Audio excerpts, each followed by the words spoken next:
il motore del 2000 sarà bello e lucente,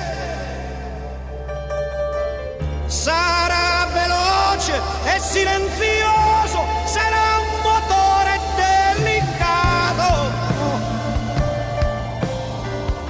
avrà lo scarico calibrato e un odore che non inquina, lo potrà respirare un bambino o una bambina. Oh, oh, oh.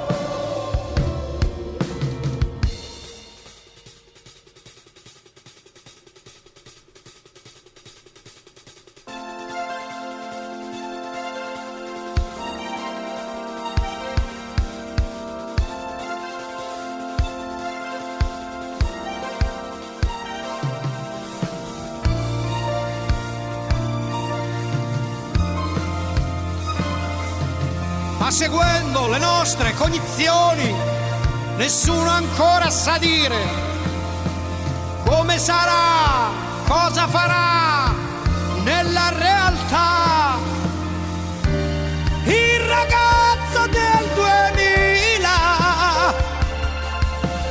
Questo perché nessuno lo sa.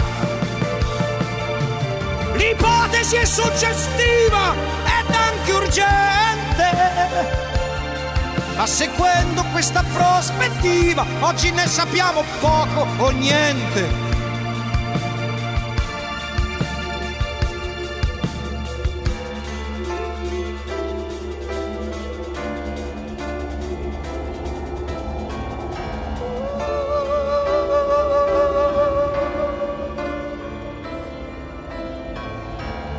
Noi sappiamo tutto del motore,